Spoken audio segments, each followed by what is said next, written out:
안녕하세요. 세종 박다영TV 박다영입니다. 날씨가 이제 좀 봄이 왔구나 이런 느낌이 꽤 들어요. 낮에는 따뜻한 느낌을 많이 받거든요. 지금 저희 나성동 칠곡질면소에서 비빔냉면을, 이게 확실히 날씨가 좀 따뜻해지니까 이제 칼국수 뜨끈뜨끈한 국물보다 약간 냉면 같은 것도 찾는 분들이 늘고 있기도 하고, 그래서 그런지 비빔냉면 오늘 4,900원에 팔고 있더라고요. 그래서 저희가 오랜만에 좀 저렴하게 점심을 먹고 오기도 했습니다. 물가가 너무너무 올라서요. 제가 점심값을 마련하기 위해서라도 더 열심히 뛰어야 되지 않나 이런 생각이 들 정도인데요. 여러분들 지금 가정 경제는 어떠신지 궁금합니다. 자, 아무래도 이렇게 물가도 많이 오르고 금리도 오르고 상당히 삶이 팍팍해지다 보니 아파트 급매물로 좀 저렴하게 살 수 없을까, 그렇게 생각하시는 분들 많으실 거예요. 저희 사무실로도 급매물 있으면 좀 알려주세요 하는 전화나 문자가 종종 들어오고 있습니다. 그럼에도 불구하고요, 과연 아파트 급매물을 어떤 사람들이 매수를 하느냐, 그 부분에서 여러분들이 좀 상식적으로 생각을 해보셨으면 좋을 것 같은 부분이 있어서 오늘 영상을 켰습니다. 생각을 해보시면 급매물이라고 하는 것은 지금 평균적으로 나와 있는 매매가보다 더 싸게라도 빨리 팔아야겠다 하는 것이 급매물이죠.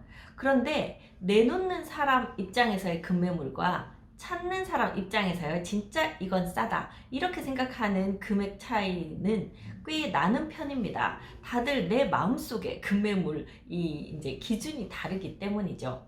그래서 여러분들이 막 급매물이 나오면 사야지 하고 기다리고, 가끔 이제 부동산에 전화하셔가지고 여기 뭐 급매물이 얼마 정도 나와 있나요? 하고 물어보시면 아마 여러분들이 생각하시는 것보다 좀 비싸게 나와 있다고 느끼실 거예요. 그런데 또 어느 날 보면 세종시 아파트 거래 금액이 훅 낮아져서 실거래가 뜨는 게 보인단 말이에요. 그러면 분명히 부동산에 물었을 때는 이런 매물이 있다고 나한테 알려주지 않았는데 왜 이렇게 거래가 됐지? 부동산들이 나한테만 이 물건을 안 알려줬나? 아니면 나한테 거짓말을 했나? 이렇게 생각하시거든요. 최근에 이 전세 사기나 이런 부분들에서 공인중개사들이 같이 그 사기에 가담을 했다, 이런 것들 때문에 공인중개사에 대한 신뢰도가 사실 바닥을 치고 있습니다. 하지만 여러분들 생각해 보시면 어떤 직종에도 우리가 바람직하지 않게 생각하는 그런 행태를 보이는 분들이 계시기도 하지만, 나머지 대부분은 정상적으로 또는 더 양심적으로 일하고 있습니다. 가끔 뉴스에 나오는 그런 사람들 때문에 그 직군 자체가 상당히 피해를 보는 경우가 많은데요. 제가 이 일을 하면서 그런 느낌을 많이 받습니다. 공인중개사라는 사람들을 상당히 신뢰하지도 않고, 너네가 뭐 하는 일이 있어서 이 돈을 받아가냐 이렇게 말씀하시는 분도 있고, 뭐 공인중개사들 사실 알고 보면 다 사기꾼들 아니냐, 나한테 비싼 물건을 덤터기 씌워서 사게 한다, 내지는 좋지 않은 물건을 나보고 사게 한다, 그런 사람들이 공인중개사가 아니냐 이렇게 말씀하시는 분들도 좀 종종 계시더라고요. 그러나 대부분의 공인중개사들은 자신이 아는 바 안에서 양심껏 여러분들에게 모든 것을 다 알려주려고 노력하고 있습니다. 저희 미스터 홈즈 역시 여러분들에게 좋은 중개를 해드리기 위해서 노력하는 그런 중개사거든요. 네, 그런 그 입장에서 말씀을 드리면, 이 입장을 한번 바꿔놓고 생각해 보세요. 여러분이 아파트를 가지고 계신 분이에요.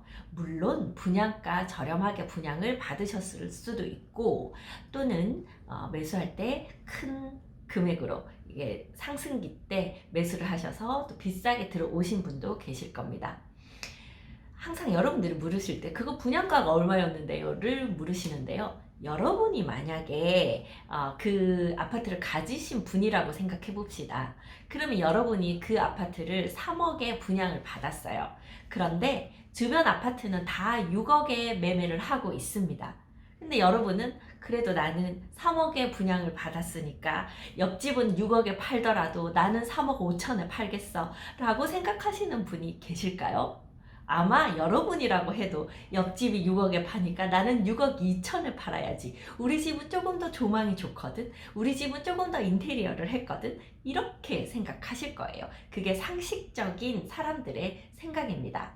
자, 그러면 급매물로 내놓는 분들도 내가 지금 급해서 이 집을 팔아야 될 이유가 있습니다. 뭐 여러 가지 이유들이 있어요. 내가 다른 집을 매수를 해뒀는데 거기 잔금을 해야 된다든지, 아니면 지금 우리 자녀가 뭐 결혼을 해야 되기 때문에 목돈이 필요해서 이걸 빨리 처분을 해야 된다든지, 또는 지금 내가 대출 이자를 갚는 것이 너무 버거워서 이 부동산이라도 매도를 해서 그것을 좀 감당을 해야 된다든지, 각각 사연마다 여러 가지 이유가 있습니다. 그러면 그분들 중에 지금 우리 단지에서 같은 평형대가 한 5억 8천에 거래가 된 것을 봤어요.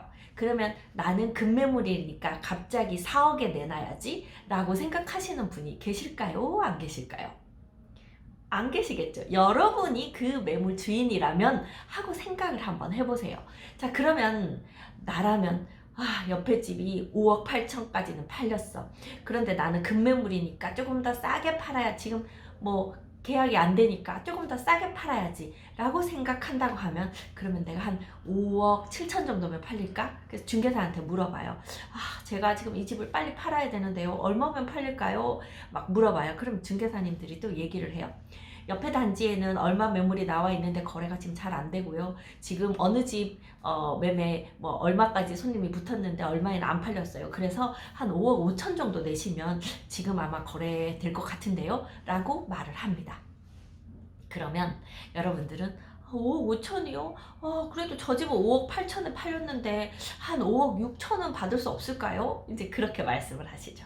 그러면 이제 중개사들이 그러면 저희가 5억 6천에 광고하고 요거 좀 조정은 될까요? 그러면 그러면 또 깎아줘야 되는 거죠. 그러면은 5억 7천에 광고하고 한 5억 6천까지는 깎아줄 수 있는 걸로 하면 안 될까요? 이렇게 말씀을 하십니다. 자, 그러면 저희 중개사들은 말도 안 돼요. 그거 5억 5천에 파세요. 하고 그렇게 말을 할 수 있는 중개사님이 계실까요? 또 만약 여러분이 그 집 소유자라면 이렇게 말하는 중개사와 거래하고 싶으실까요?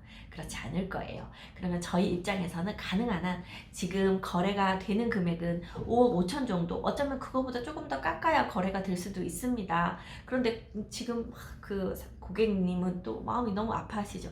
그러면 저희가 일단 5억 7천에 광고하면서 가능한 곳에 손님이 계시면 가능한 우리가 조정 일정 같은 거 잘 맞춰서 그때 조정하는 걸로 합시다 하고 이야기를 마무리하게 됩니다. 자, 그러면 저희 중개사들은요, 네이버에 또는 뭐 유튜브에 또는 블로그에 5억 7천에 이 아파트 매물이 있습니다. 단지 내에서 가장 저렴한 매물입니다 하고 광고를 하게 되죠.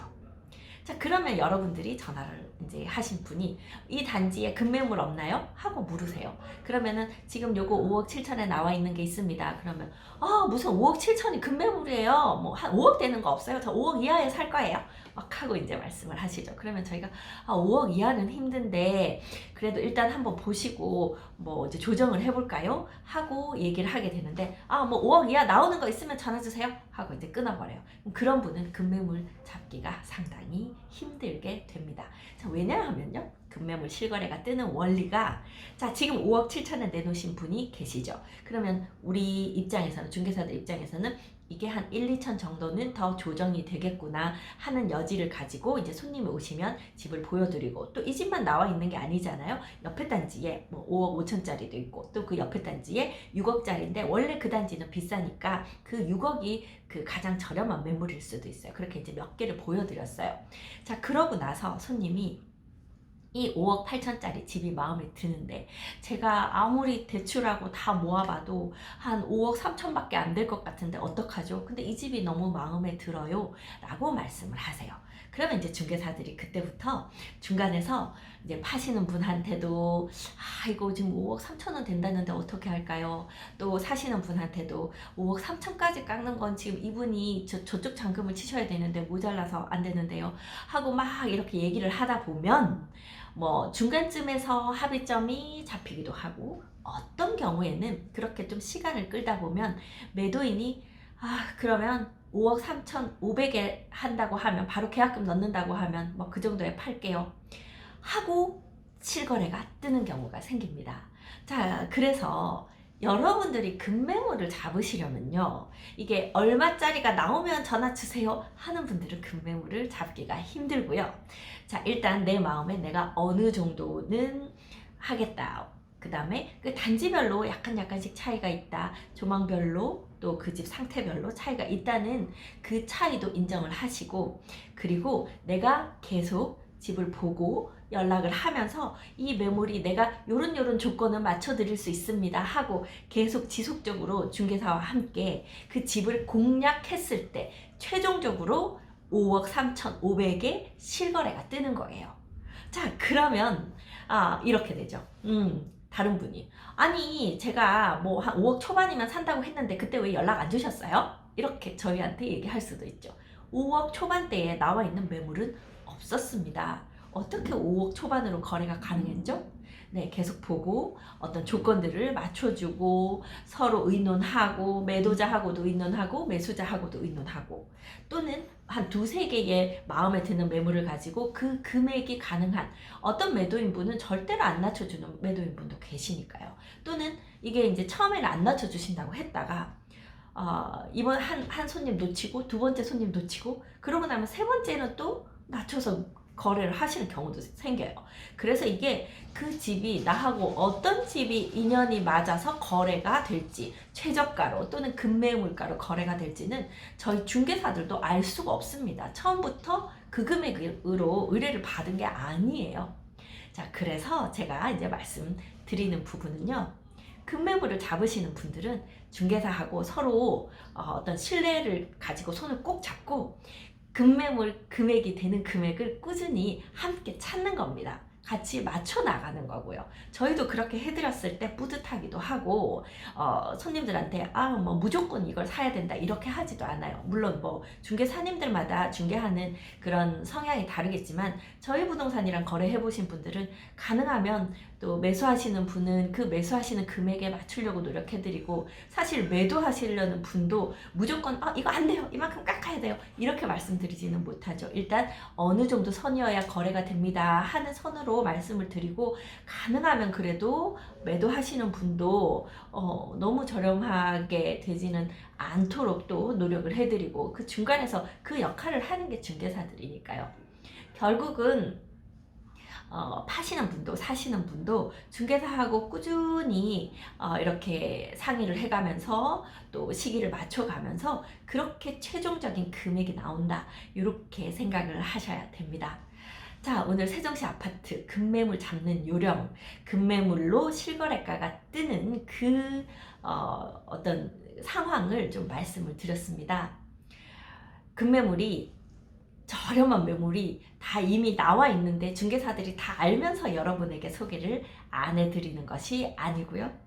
여러분하고 중개사하고 손을 꼭 잡고 같이 열심히 찾아다니면 그런 물건이 만들어지게 되는 겁니다.